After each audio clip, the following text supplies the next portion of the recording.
Class 10 ছাত্ৰ-ছাত্ৰীসকল নমস্কাৰ। তোমালোকক মই পুনৰ আলোচনা চেপ্টাৰটো অনুশীলনী আৰটোৰ 5 নম্বৰ কুৱেশ্যনটোৰ 1 নম্বৰটো আগৰ ভিডিঅ'ত কৰি দিছোঁ। আজি মই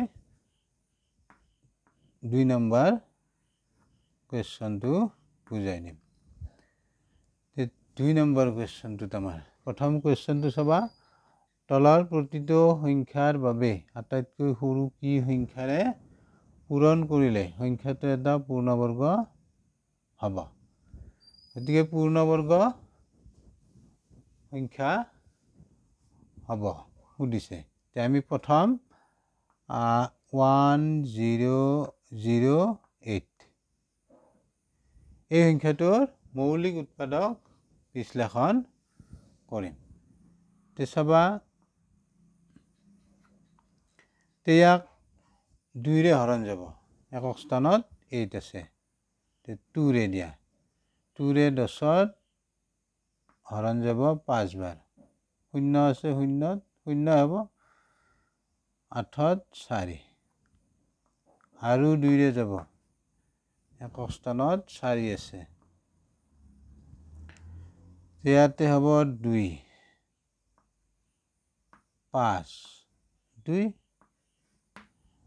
তাৰপিছত আৰু 2ৰে যাব, একক স্থানত 2 আছে, গতিকে 2 গুণ 2, 5ত যাব 2 বাৰ, 2 দুগুণ 4, 1 বাকী থাকিল, 1টো ইয়াত বহিব 2ৰ আগত, 12 হ'ল, 12ত 6, 6 দুগুণ 12, এতিয়া 1টো লিখিব নালাগে, মই বুজাই দিছোঁ।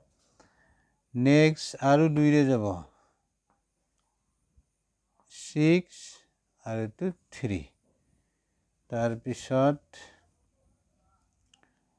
63 2ৰে নাযায়, 3 আছে একক স্থানত, গতিকে 3ৰে যাব, 3ৰে তুমি পাবা 3 দুগুণ 6, 3 গুণ 3, তাৰপিছত 3ৰে যাব 7।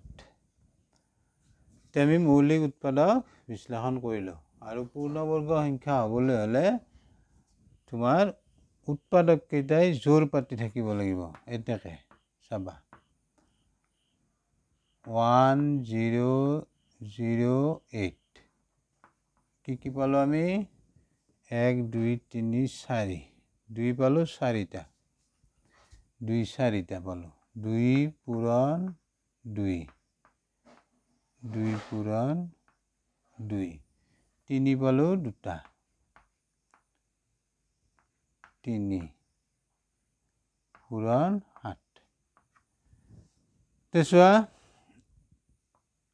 এই 2 মিলি এযোৰ, এই 2 মিলি এযোৰ, এই 3 মিলি এযোৰ, এই 7টো অকলশৰীয়াকৈ ৰৈ গ'ল। গতিকে পূৰ্ণবৰ্গ সংখ্যা হ'বলৈ হ'লে উৎপাদক কেইটা জোৰ পাতি থাকিব লাগিব। গতিকে চোৱা, ইয়াতে 7এ জোৰ পাতি থকা নাই, গতিকে এই সংখ্যাটো পূৰ্ণবৰ্গ সংখ্যা হ'বলৈ হ'লে এই সংখ্যাটোক আমি 7ৰে পূৰণ কৰিলে তেতিয়া 7 মৌলিক উৎপাদকটো ইয়াতে জোৰ হৈ থাকিব, তেতিয়া পূৰণ ফলটো এটা পূৰ্ণবৰ্গ সংখ্যা হ'ব। গতিকে আমি বুজি পালোঁ, পূৰণ কৰিবলগীয়া আটাইতকৈ সৰু সংখ্যাটো হ'ব 7